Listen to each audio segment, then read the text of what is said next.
Number 3, in our 15 things you must do, is you must price homes correctly. When I get calls from companies all the time, and they'll say, John, we don't really understand why our sales rate, what's going on with our sales rate, we can't figure it out, we need to move the needle. The number one thing that will move the needle in your company is when you price homes correctly. It's real simple. When I go into companies and I see that their sales rate is low and they're not converting, it's real simple. They are not policing the listings that their agents are taking. Their agents are taking overpriced listings. And if they started to police those listings that agents were turning in and say, hey, why did you price it at $150? Or why did you price it at this price? Then they would sell more houses. It's real simple. The NAR says that 84% of all marketing power is in price alone. If you price the home correctly, you will sell more houses. Does this make sense to everyone? All right. Now, in 2015, it's going to be even more important because we are in the information age. A lot of times, your sellers are going to know more about the pricing of their homes than you are.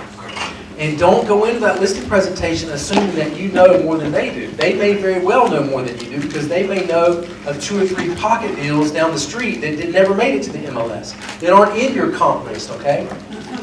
Now, make sure the doors are closed. I don't want anybody to hear this.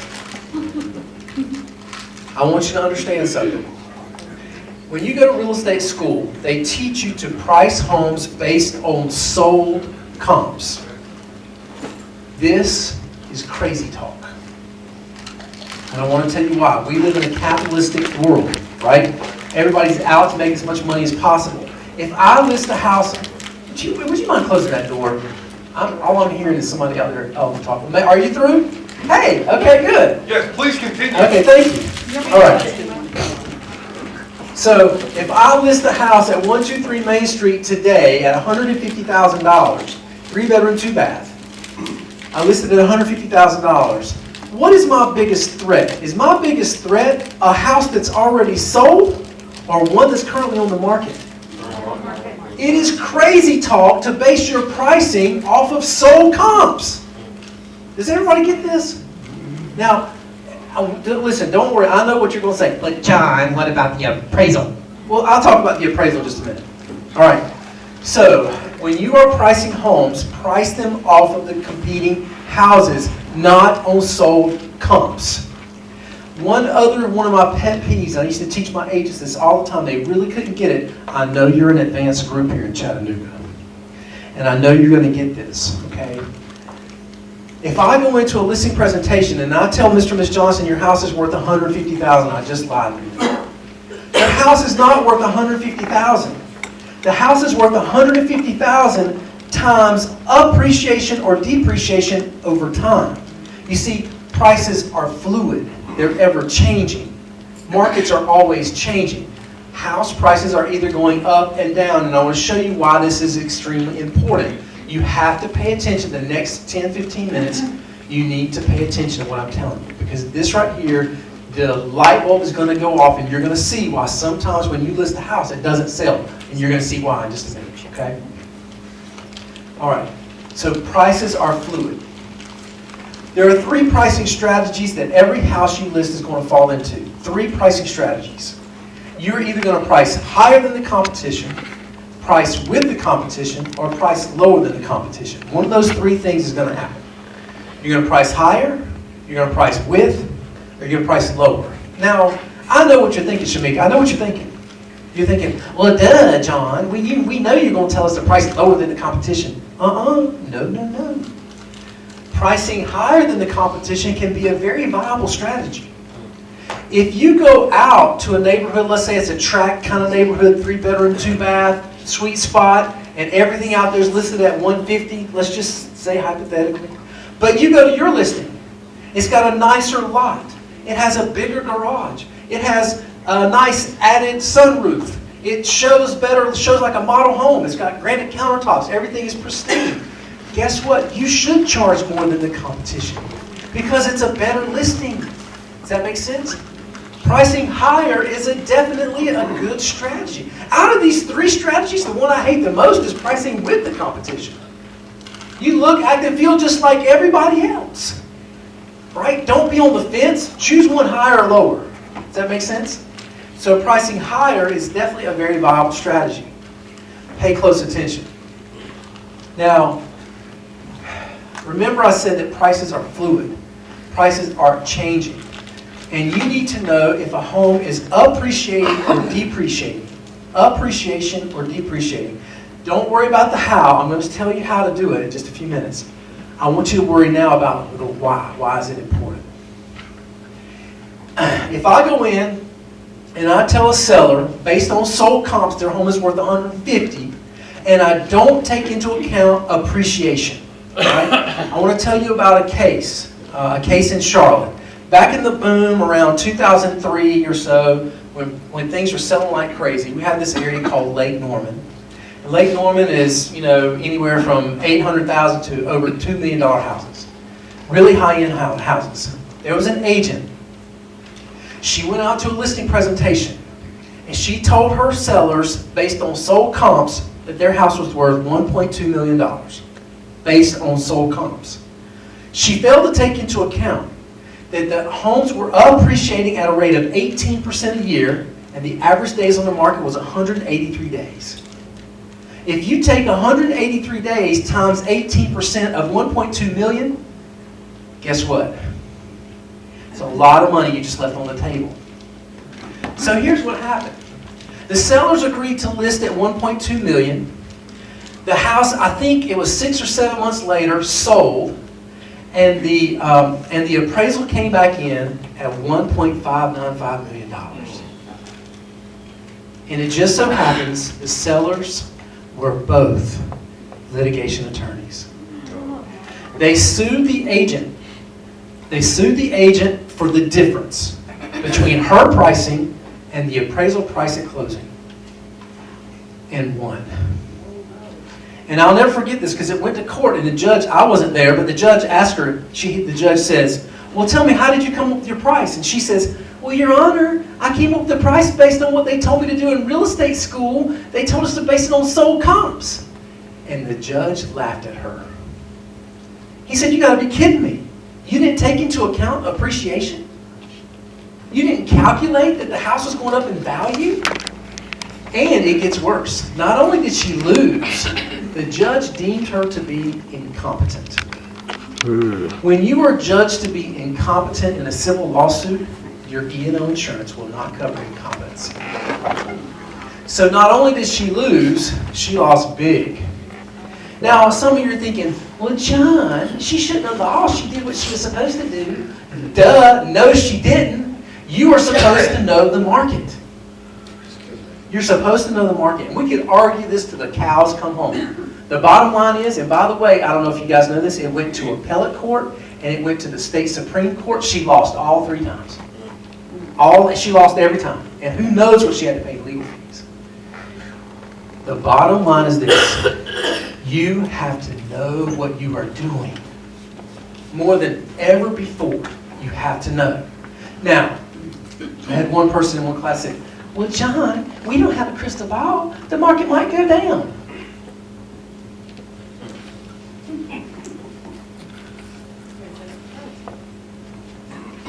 Are y'all getting the point? Now, listen. Here's a case. Right here. Look at this chart. Bottom row here is time. Okay? Here, the market is going up. You see that yellow arrow? That indicates that the market is going up.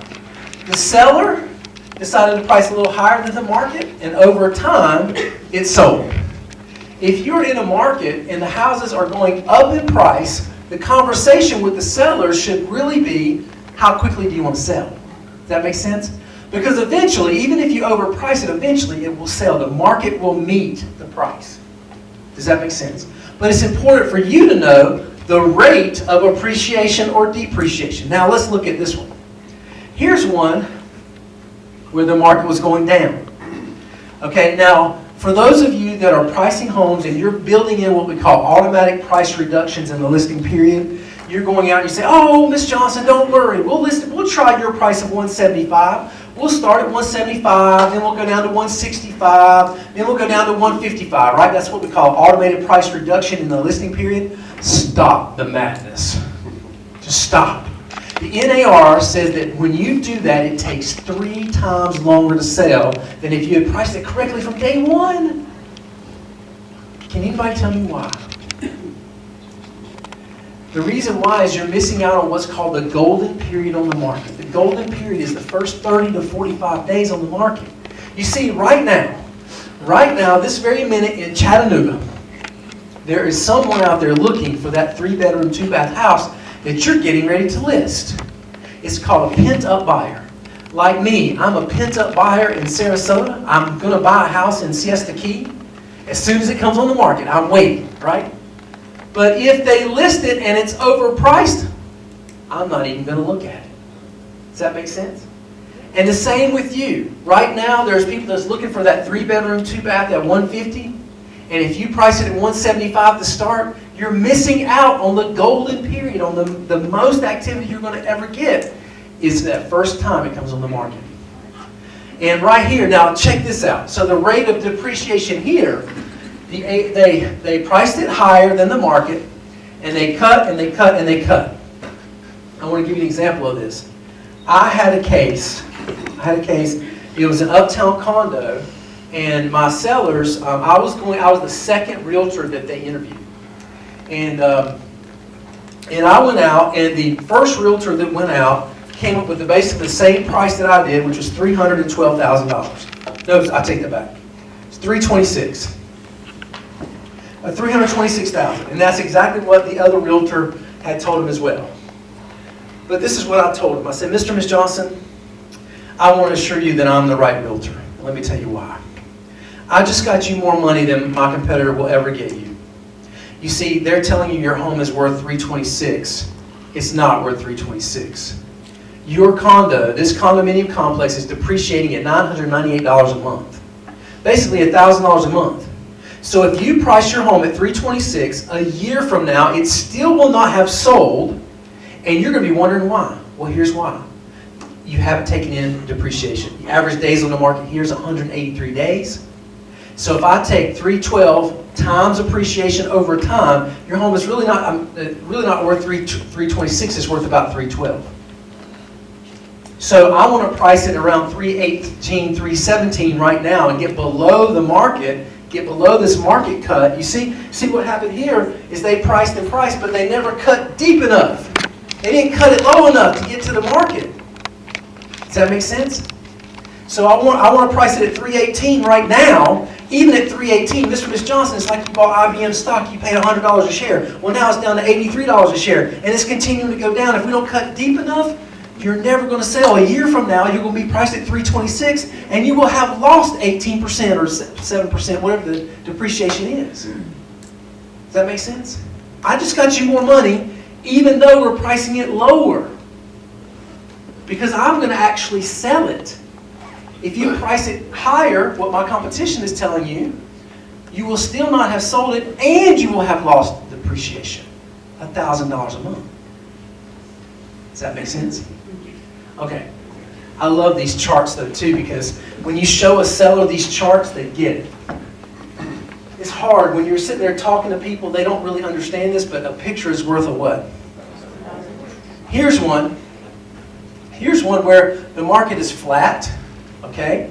And they priced high, and then they cut and they cut and they cut, and over time they finally cut deep enough that they sold. Does that make sense?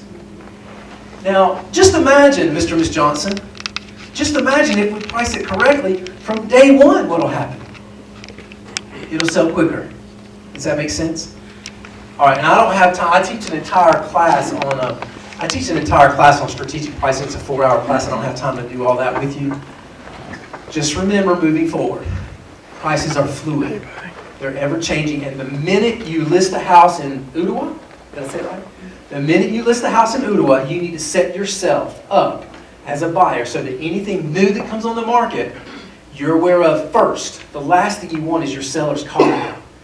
Sheila, another house down the street went on the market and their price lower. And Sheila's like, what? What are you talking about?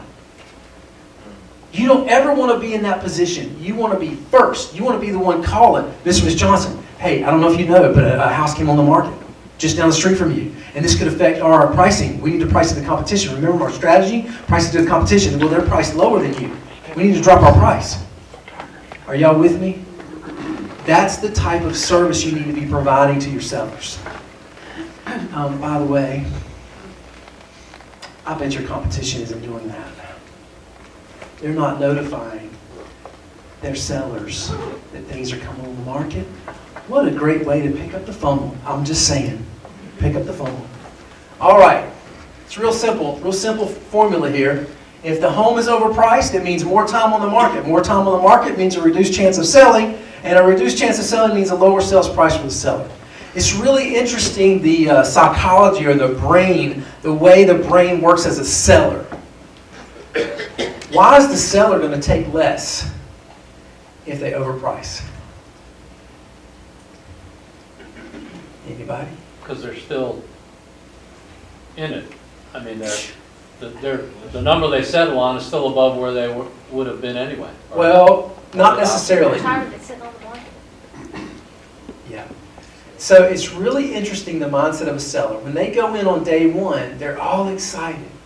It's like a roller coaster ride, right? And they're riding that roller coaster ride, and they put the house on the market, and then they get a showing, and then we get a showing, and then they go back up, oh, they didn't make an offer, and then we get another showing, and then there's nothing, right? Now what happens when that house is overpriced? They never experience the they're just continuing to, well, when's it coming? When's it coming? When's it coming? When's it going to happen? And eventually what happens is, over time, they become desperate. And so when that low offer does come, they're more willing to take less money. Does that make sense? They need to experience the right? Okay. All right. Number 4. We're moving on through our top 15. Number 4. We're going to talk about websites for just a minute. And by the way, for those of you that are wondering where all this information came from, the majority of this came from the NAR. They do a great profile of home buyers and sellers. We got a ton of our information from there. We got a ton of information from what we call third-party providers, ancillary providers to Inman, through Zillow, believe it or not, Trulia. We research everything, okay? But websites are real big. Now, let me back the caboose up into the station for just a minute. How many of you, as an individual agent, have your own websites? Got 1, 2, 3. Okay. Okay. Number 5. We're on number 5. Agent website. Write it down. 2015 agent website. And by the way, ladies and gentlemen, they're very inexpensive. They're very inexpensive.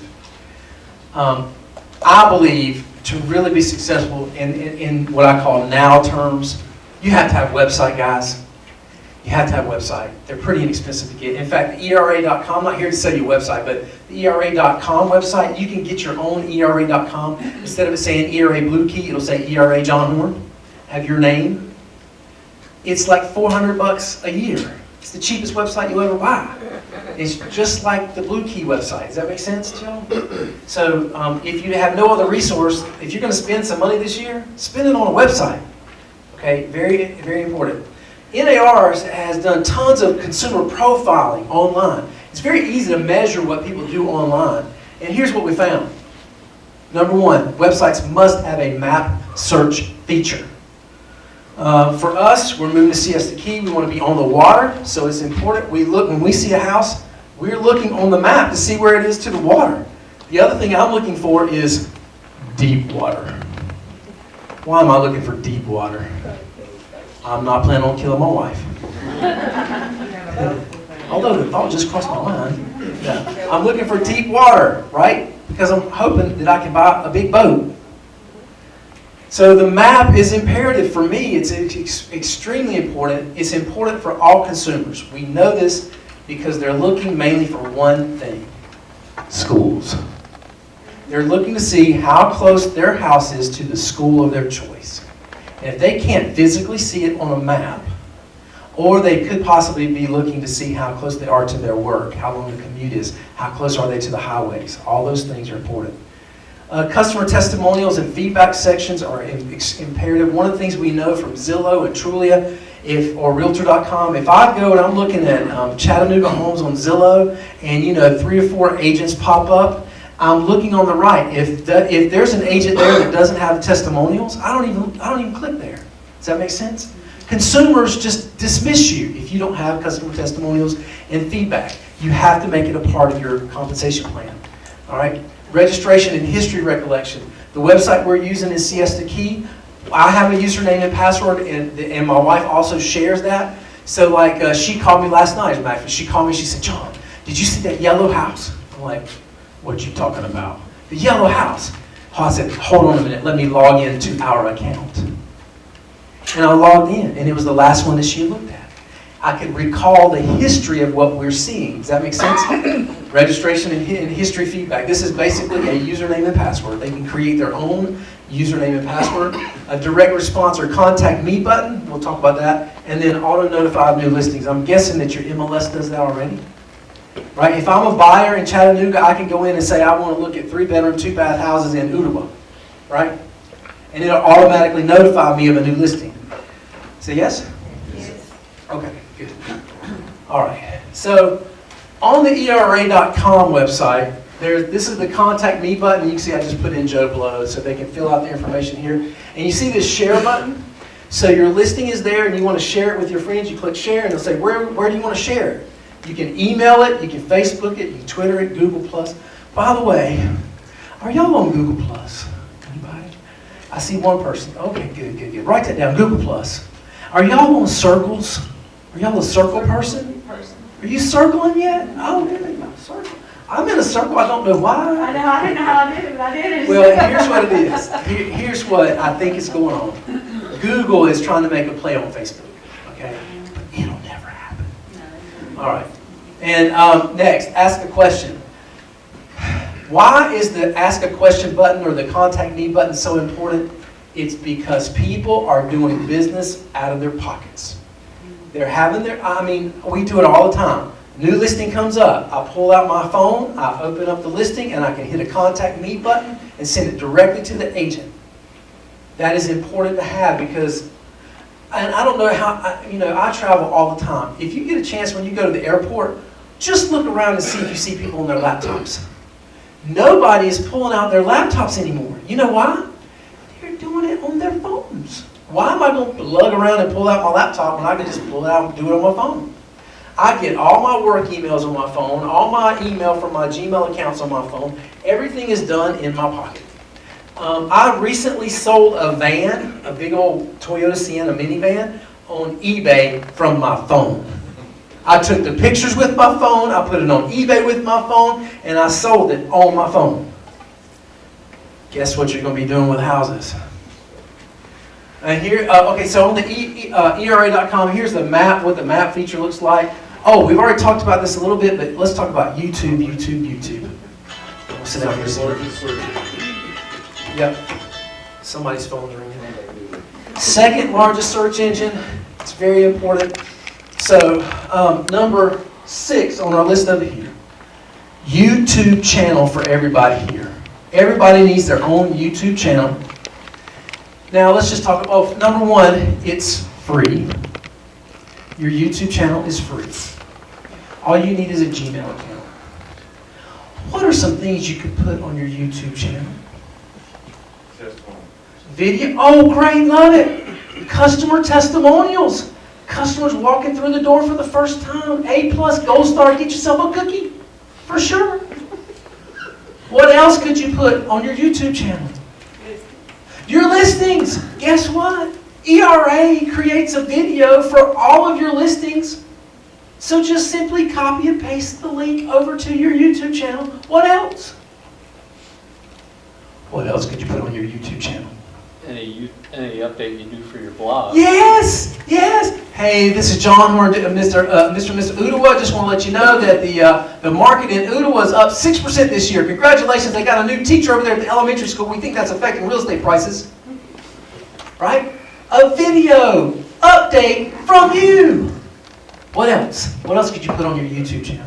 How about not just the ERA video of your listing? How about you going out to your listing at 123 Main Street with your phone?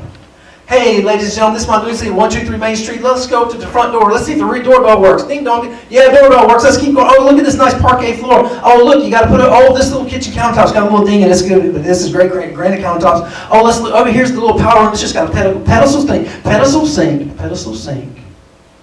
A video of you actually going out and giving a tour of your listing. Say it's not so, John. Where else could you put that video? Shamika, where could you put it? On your website? Where else? Facebook. Facebook. Facebook! Yes! Facebook. What else could you put on your YouTube channel? How about a video of neighborhoods? You take your camera and you go out to Ottawa and you videotape the entranceway and the parks and the golf course and the swimming pools and the view from the top of the mountain. Are y'all with me? YouTube. It also gives you a great reason for people to choose you. Mr. and Ms. Johnson, another great reason to choose me is because of my great exposure online. Look at my YouTube channel. Boom! It's showing an example of your YouTube channel. You can also do this as a pre-listing email. Mr. and Ms. Johnson, I'm going to come out there on Saturday to list your home. I just want to give you an example of the type of listings go to my YouTube channel. Here's a link. Ooh. Are y'all seeing how this works? YouTube.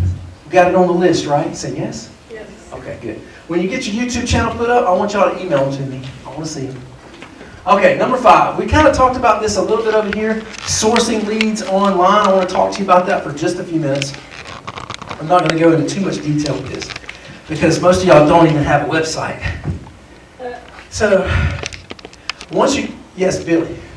Before you leave the YouTube channel, are Yes. you going to talk about microsites at all? No, but I can. I was told at one time, just FYI, that when you update a listing, Yes. it automatically updates your microsite, but it creates a new YouTube video every time you do it. That could possibly be true. I'm And not so if sure. you're counting views on your YouTube videos, it's not as accurate as if you have your microsite link. Correct. Okay, so let's back up. Let's back to caboose up for just a minute. Just want to, if there's anything Great. changed. Okay, so you guys know probably that ERA creates a video microsite for every one of your listings. Will be. I love the microsites. Don't get me wrong. It's great power to show your sellers. It's great to sit down and say, oh, look, at ERA we do this great video microsite, okay? But for you actually acquiring buyers from that microsite is a challenge. Because you have to have somewhere to push that out to. My advice would be to have the sellers email their friends and family the video microsite link. Does that make sense? You could also put it on a blog, maybe your blogger.com. You could put it on YouTube as well. But to my knowledge, I don't know of anybody that's gotten a buyer from the microsites.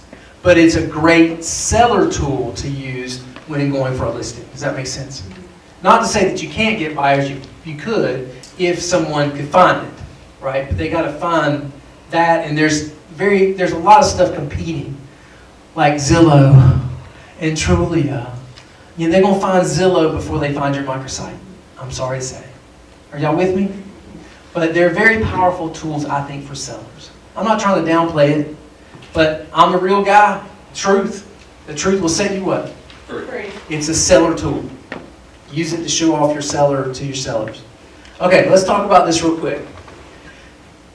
The NAR basically is saying that agents must have the ability to market themselves online in a way that's going to bring you what I call fresh meat. Bring you new people into your mix. And you're going to have to be able to do this online. Now, there's 2 ways to promote your website online and get leads from it. There's what's called pay-per-click and SEO. I'm not going to talk about those too much because you guys probably already have heard this 1,000 times. The easiest and simplest way to do this is through a pay-per-click campaign. You go on Google or YouTube or Yahoo and you bid on what's called keywords like Chattanooga real estate. Okay, and you say, well, I'm going to set up a budget of $500 a month. I'll pay $3 a click for every time somebody clicks on my website. Then they go to your website. Okay, does that make sense? And then you hope that you're able to capture them somehow as a client. Okay?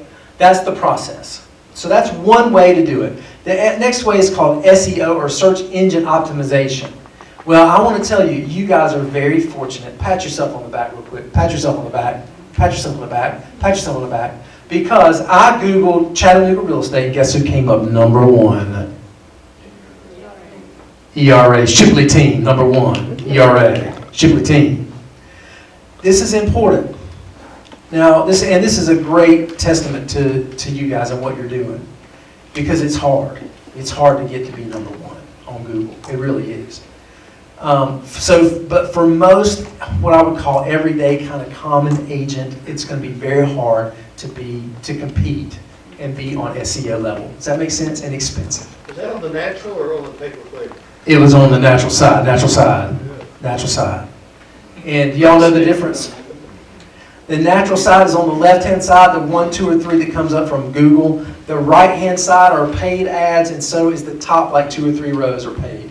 But the natural search gets clicked on 16 times more times than any paid ad. Okay? Now, so there's pay-per-click and SEO. I'm not going to spend a lot of time on that. That's a whole other class. What I want to spend time on is marketing yourself online to generate new leads.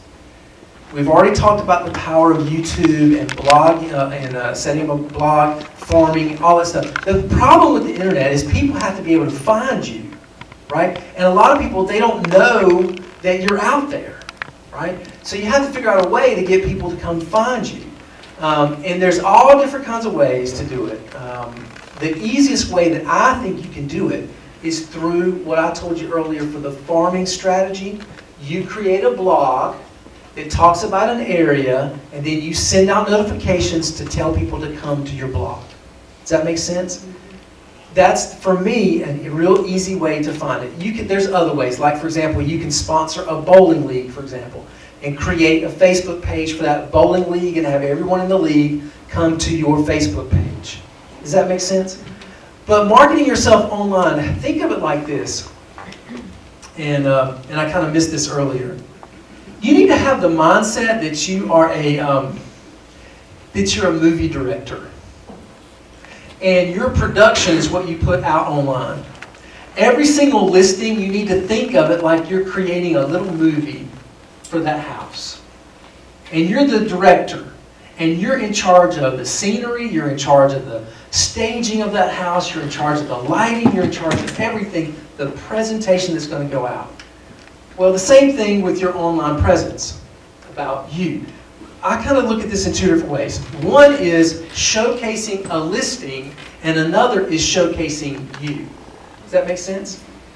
You can do a little bit, some of them cross sometimes, because sometimes when you're talking about a listing, you're also showcasing you and your ability, your personality. But you need to kind of have a dichotomy of both.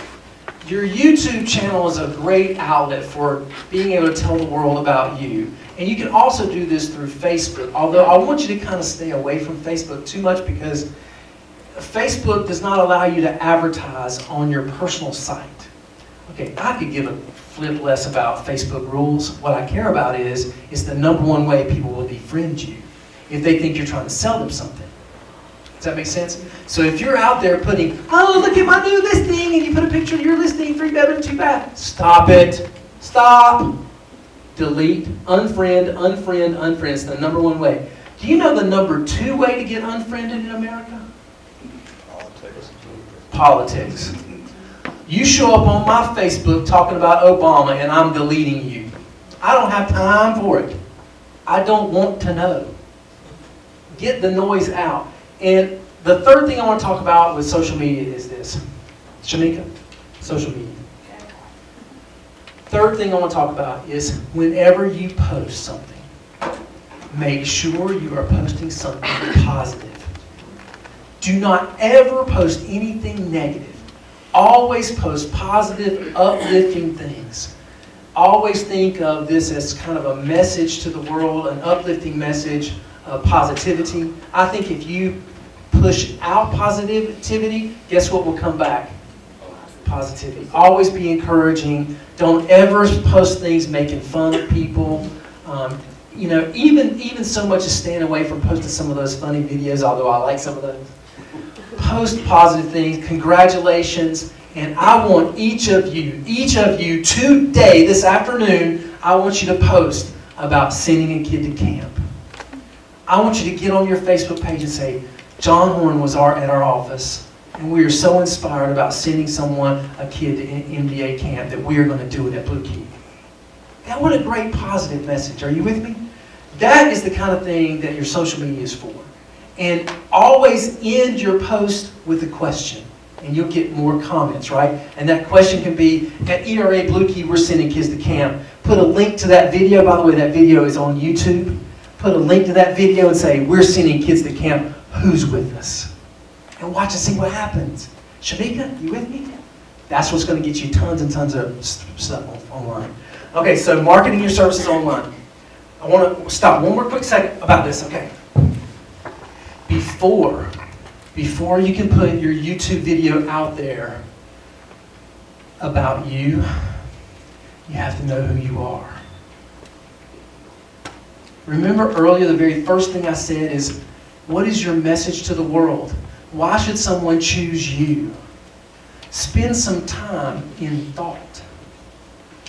Don't just say, well, I'm the #1 team in Chattanooga. You should list with us. Nobody cares that you're #1. Nobody cares. You know what I care about? Is, are you going to land the plane safely? That's what I care about. And that's what everybody wants, right? So make sure you know what your message is first. And always think of it from the consumer's stance. They don't care that you're #1. They care that you can get them through the process. Start thinking of it in terms of what's important to Mr. and Ms. Johnson, not what's important to you. What's important to them is results. Does that make sense? Isn't this fun, Shamika? It's fun. Me and Shamika go back. We go way back. Okay, here we go. I got to get my flipper. Okay. I'll lay it down somewhere. I got sleep. Oh, it's in my pocket. Oh, here we go. Number 6, you must use social media. Well, we kind of already been talking about this. Facebook, blogging. Make sure you have a business page on Facebook. Y'all, raise your hand if you have a business Facebook page. Okay, good. I don't need to talk about that. All right. And also content. If you're looking for content, owningthefence.com. Write that down. Owningthefence.com. That is our ERA corporate blog. We write it.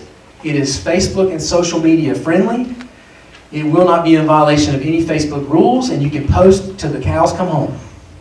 And if you go to onlythefence.com and you like let's see if I've got it. Okay, yeah. So like you see an article, this is what it looks like. You see an article, you see down at the bottom, there's a share button right there. You say, I want to share it, and then it says, okay, where do you want to share it? You can share it right there on Facebook. We've made it so easy for you to post on social media. Yes? Can you feed it to your page? You can feed it. You can feed it. Yes, you can. Okay. You can.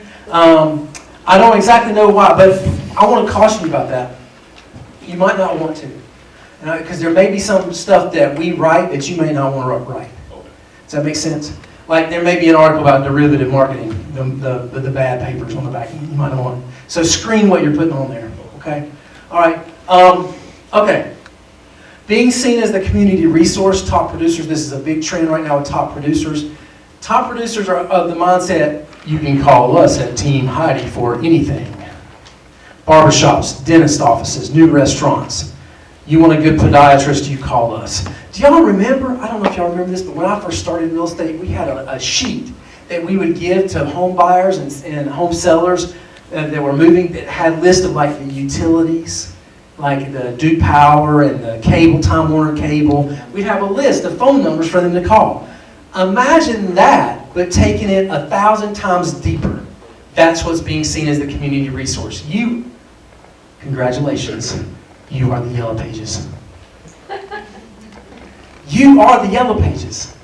Does that make sense? And that's how they go about their mindset. You call me for anything, I'll get you with the right people. I know everybody. You call me, I'll network you in. Okay? All right. Oh, one other quick thing. Let me sit down for this one. Write this down, Shamika. LinkedIn. LinkedIn. I can't emphasize it enough, and I want to tell you why.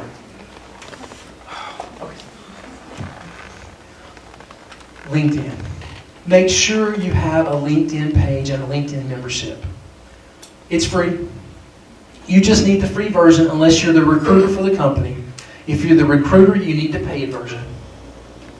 Who's the recruiter?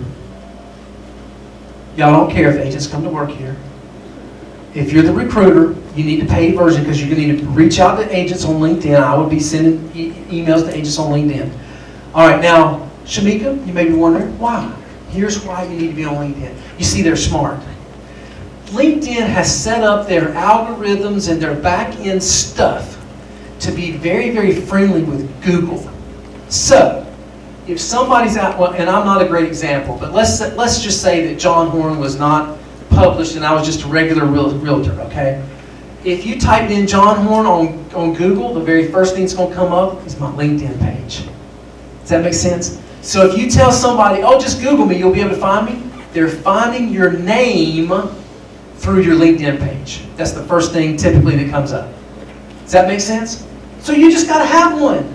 Got to have one. So people that you sold a house to 3 years ago, they say, oh, I need to find Shamika. They type in Shamika, and your LinkedIn page shows up.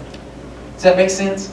That's the only reason you need it, is to have it where they can search for you by name. If you type in John Horn, my book, and other stuff's going to come. So I'm not a great example, but for most agents, it's their direct contact through their name with Google. Okay, good. All right, only defense, we covered. All right, okay. Okay. So, let me take a drink. Last year, if you remember last year when I was here, I talked about this concept that I wrote. It's called database selling. Database selling is all about writing down everyone that you know, putting as many people in your database as you can, and touching them consistently. This comes from the top-of-mind marketing kind of principle, to be the first person that they think of when they're getting ready to buy or sell, or run into someone that's buying or selling. What we're finding is that your database has to be at the base of the pyramid of your business. So if you think of your business as a pyramid, the very foundational level, the very bottom line level, has to be your database touches. There's a specific reason for this. Right here, the very baseline. The reason that this is the most important business that you can do is because people choose to work with people that they already know. So if that is logically true, which are you better served? To go and buy a billboard and hope somebody calls you that you don't know, or to send out a newsletter to your database that people that do know you? Make sense? So the mainstay of your business has to be your database touches. So item number 7 is you must contact your database at least 2 times a month consistently. We know that 150 people touched 2 times a month equals $50,000 in referral-based commission. It's a national average. 150 people touched 2 times a month equals $50,000 in referral-based business. Now, last time I was here, I went into great detail about your client touch system, the postcards, the newsletters. I even gave you samples and templates that you can use. Your client touch system, I hope you have them in place. Say you do. Say, yes, John, we did everything you told me to do. I guess you did. At least you're not lying. You need to have a consistent method of touching your clients. Well, how are you going to do it? Phone calls, postcards, handwritten note cards, pop-in meetings, newsletters. There's all different kinds of ways, but how many times a month you need to touch them? What? 2 times a month. It is the mainstay principle of your business. You have to do it 2 times a month. If you do nothing else, touch your database twice a month. And you can sustain yourself in this business as long as you have 150 people. And then there's a challenge, Shamika, a challenge. The challenge is you got to have 150 people. Right? So how do you get to know more people? Follow you know. Network. Network. Go to church. Go to church. What else? How are you going to get to know more people? Special organizations. Yes. Yes. Go to different organizations. What else? Volunteer work. What else? Talk to everybody. Talk to everybody you run into. Gas pumps. Cocktail parties. Do y'all go to cocktail parties here? I'm just asking, y'all serve alcohol here? How about, better yet, you have a cocktail party and have your friends invite a friend? Say it's not so. 150 people. Now let's just do some simple math. If you want to let 150 people equals 50 grand in commission, how much do you, if you need 100,000 in commission? 300. 300 people, right? It's real simple. You want to make more money in real estate? Get to know more what? And touch them consistently. Phone calls, handwritten note cards, newsletters.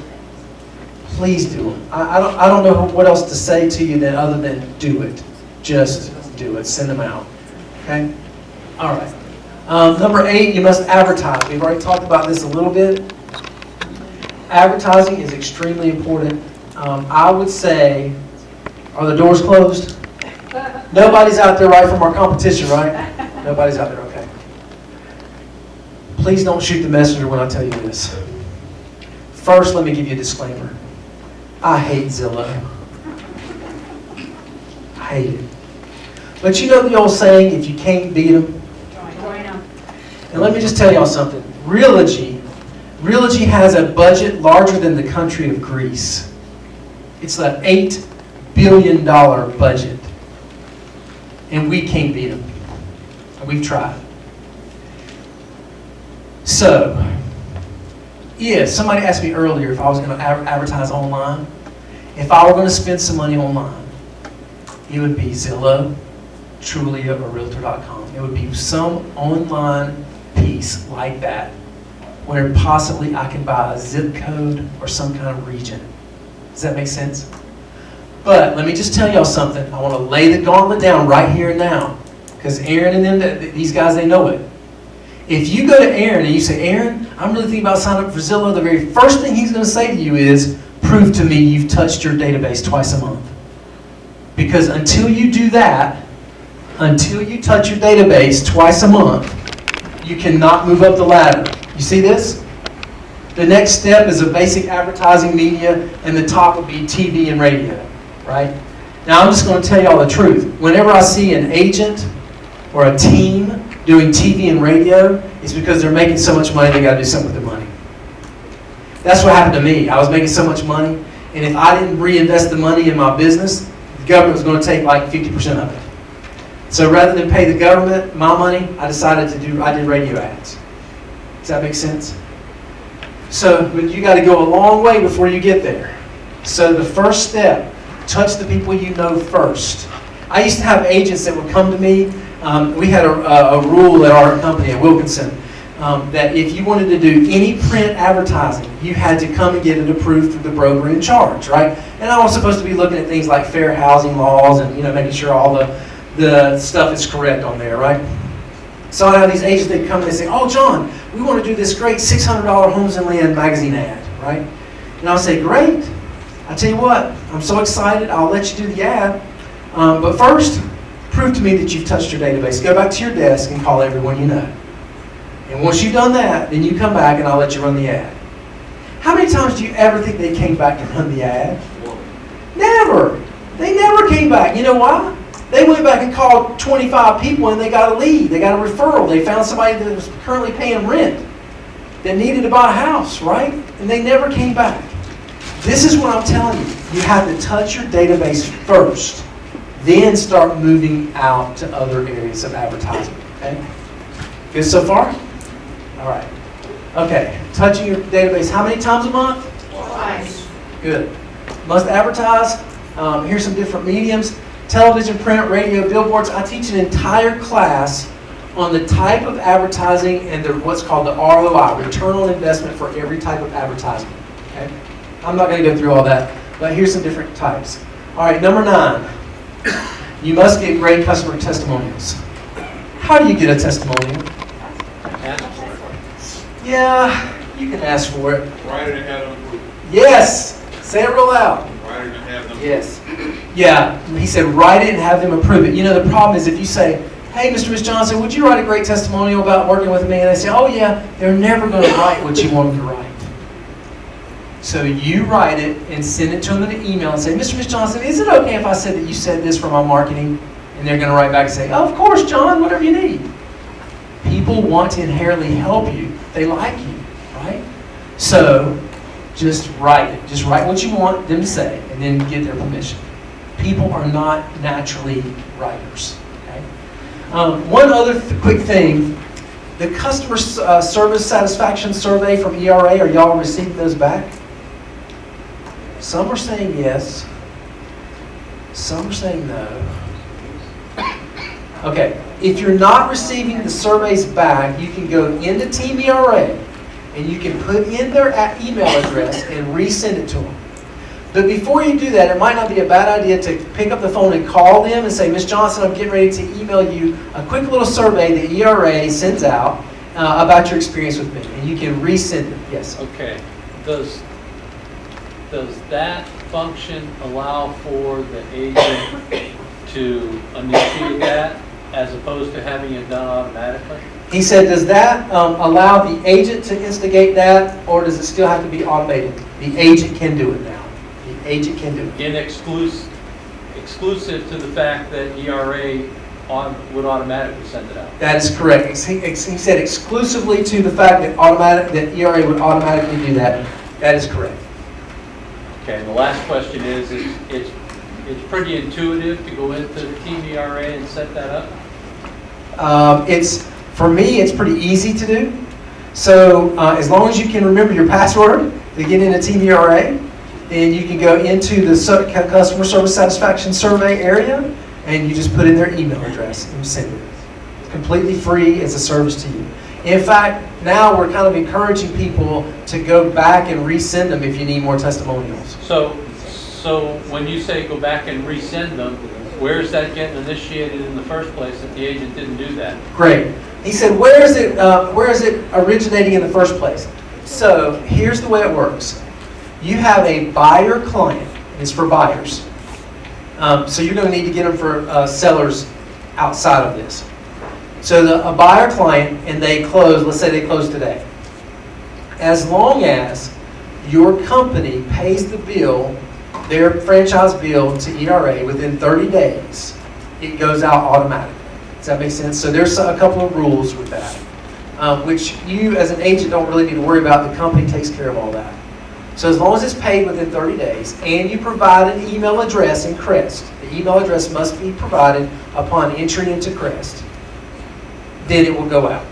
So those two things have to happen. Correct email address, it must be paid into the franchise for it to automatically happen. But what we're finding is it's automatically happening, but agents aren't getting them back. And my guess as to why, the buyers are receiving them, they're just not taking the time to fill them out. So you need to pick up the phone or tell them at closing, hey, ERA is going to be sending you a survey, make sure you fill it out. Does that make sense? Yeah, but that doesn't answer the question of how does the agent insert themselves into that process so it's not happening automatically?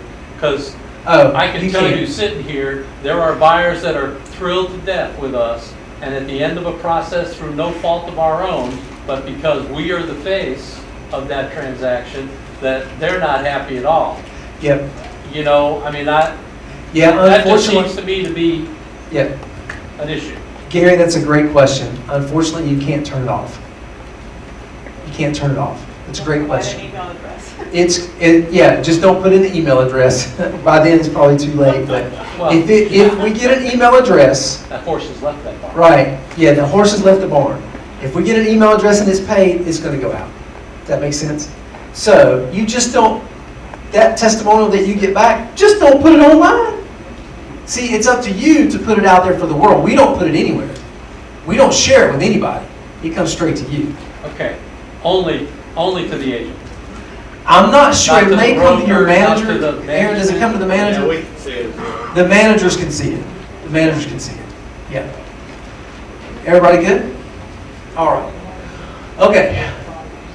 All right. We talked about going to Team ERA. Okay. Number 10.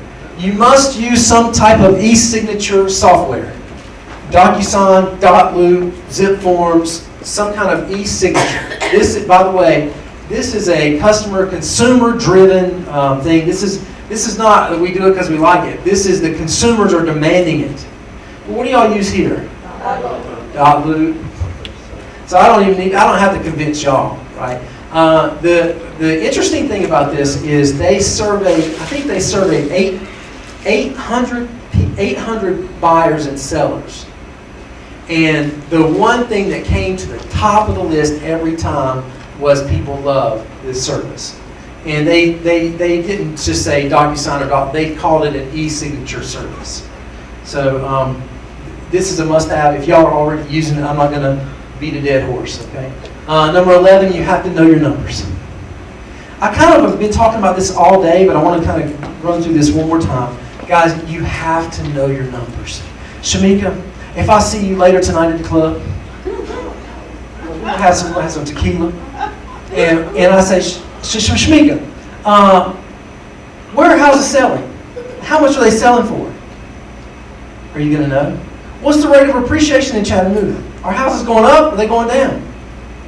Is this a good investment? Should I buy a house or should I rent a house? Tell me why.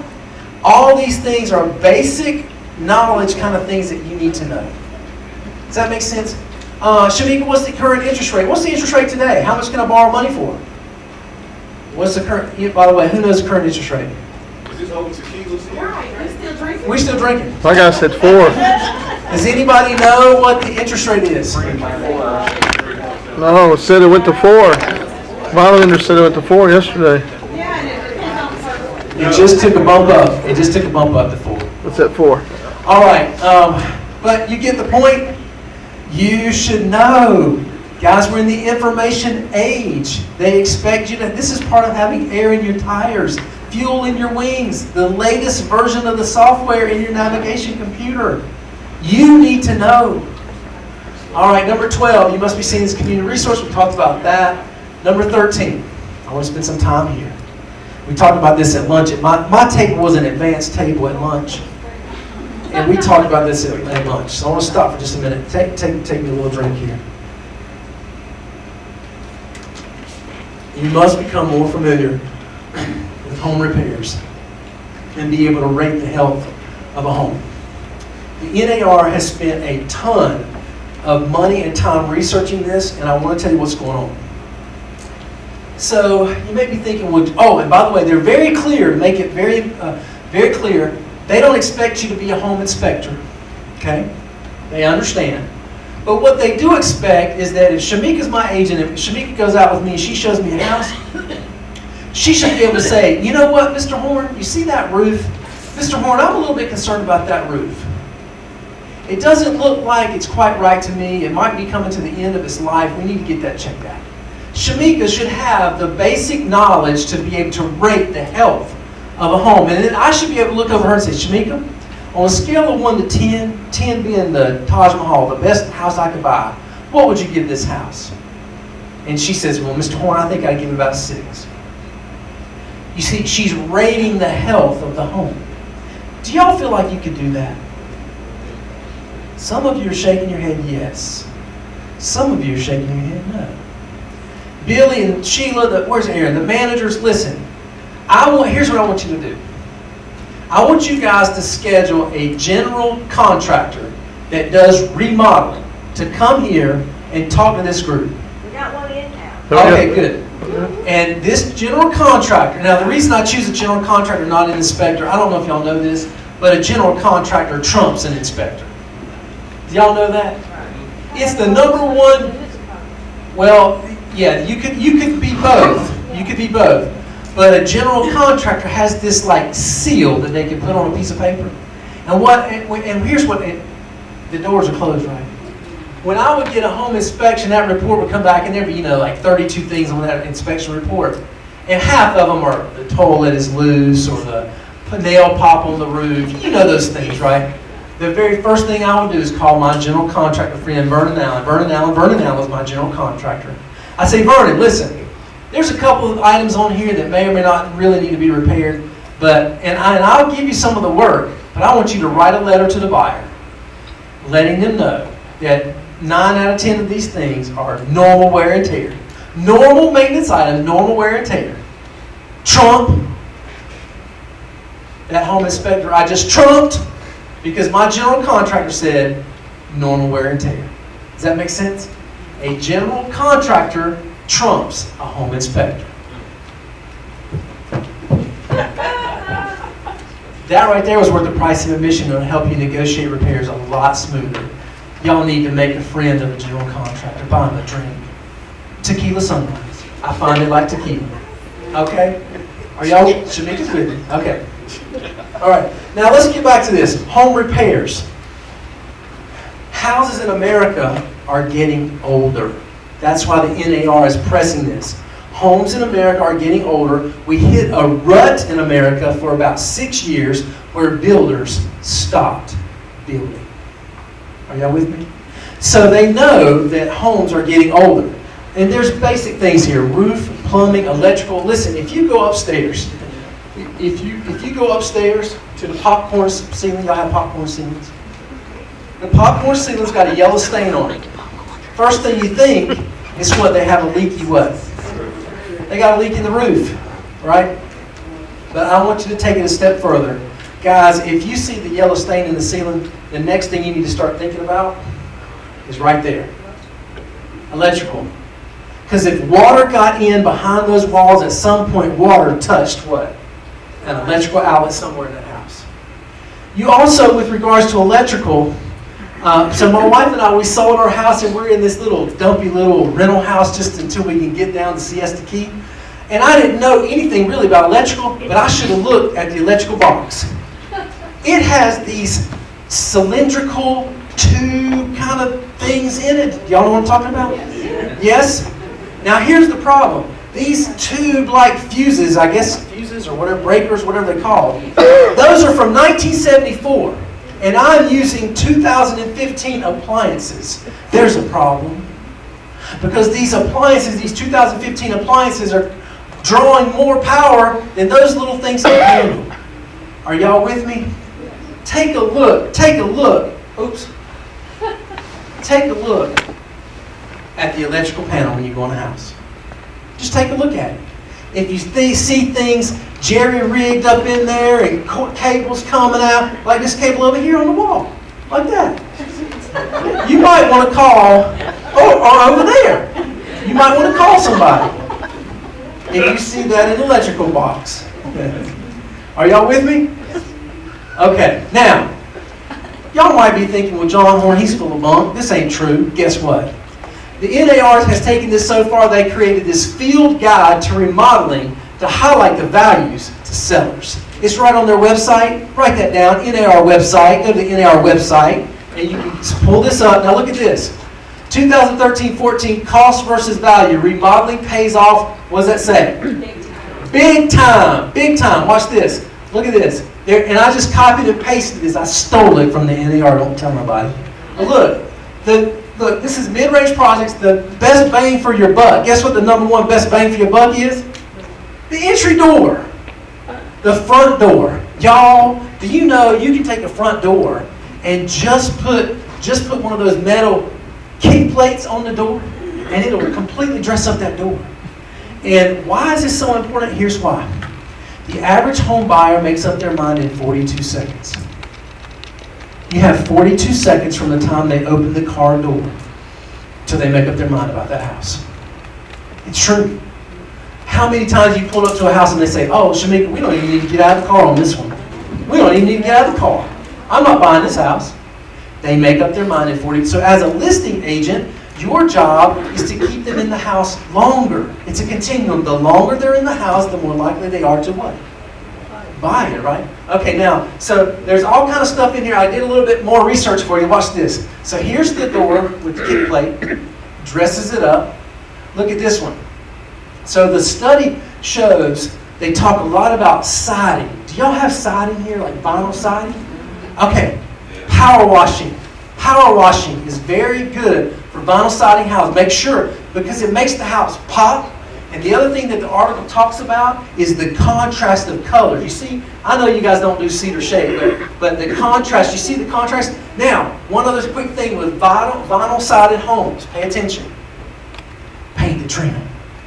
Painting the trim can make the siding pop, have a lot of contrast. Are y'all with me? Small thing, but it's a big payoff. All right, the deck. Y'all, the deck. It's a deck. The deck. Look, resurfacing and re-shining up that deck, refinishing the deck can be a huge payoff for your sellers. If you go out on the deck and it's all rickety, rockety, and it's got green mold on it, resurface that deck. It'll be well worth it. Okay?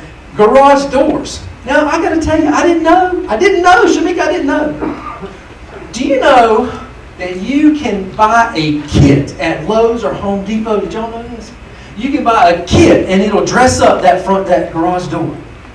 It's a couple $100 for the kit, but it makes a huge difference in the appearance of the house. I love stuff like this. How about this one? The kitchen. Now, y'all know when you go into a house like a 70s model brick ranch, can you see it?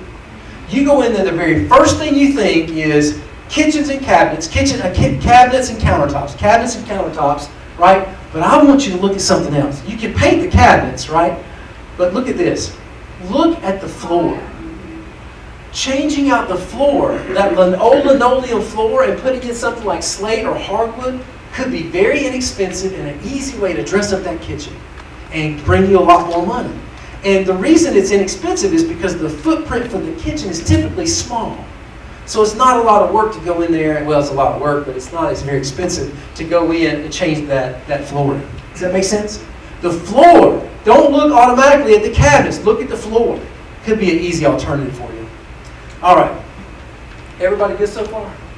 How are we doing on time? Somebody tell me. 25 minutes. We're right on time. Okay. Number 14. You must follow up post-close. I don't know if you guys know this, but the number one complaint about realtors in America is Shamika was my best friend. Shamika would hug my neck and she'd take me out. We spent hours together looking at houses, and we would drink tequila at the club together. And Shamika, she even let me pet her dog. But the minute she got paid, the minute she got her check, I never heard from her again. Never heard from her again. Number one complaint in America is no follow-up post-close. So, we're going to have a new rule at ERA Blue Key. Pay attention. New rule at ERA Blue Key. And I hope Sheila and Aaron are okay with this. I don't really care. New rule. Are y'all ready? Rule number 1. All of our agents will follow up post-close. That's rule number 1. Rule number 2, they will do it in this fashion. They're going to have a day 1 follow-up. If you close at, I don't care if you close at 5 o'clock in the afternoon, at 8 or 9 o'clock at night, I want you calling that client and saying, hey, I just want to follow up and see how things are going. Well, John, we haven't quite moved in yet, but we're getting there. Okay, well, I'm going to be checking in with you. So you have a day 1 follow-up phone call. Next, you have a week 1 follow-up phone call. So you call them on Friday and say, Mr. and Ms. Johnson, I know you've been in the house a week. I wanted to call and just check in and see how things are going. Tell me about the house. What do you love? What's not going well? What's going on? Then I want you to have a month 1 follow-up. So you have a day 1, a week 1, and a month 1. So 30 days after closing, I want you to call. Hey, Miss Johnson, it's John Horn. Listen, you've been in the house a month now, and I'm doing my follow-up call. Sheila requires of me that I do this. I just want to make sure, how are things going? You've been in the house a month. How are things going? A month. And then, hold on now, this is not over yet. I want you to do a 6-month follow-up. So you have a day 1, a week 1, a month 1, and a 6-month follow-up. And in between, they better be getting your newsletters and your postcards, because that's part of your follow-up too. If you're touching your database, you don't have to worry about this, because you're already touching them as a part of your system. That's the John Horn sales system. Welcome.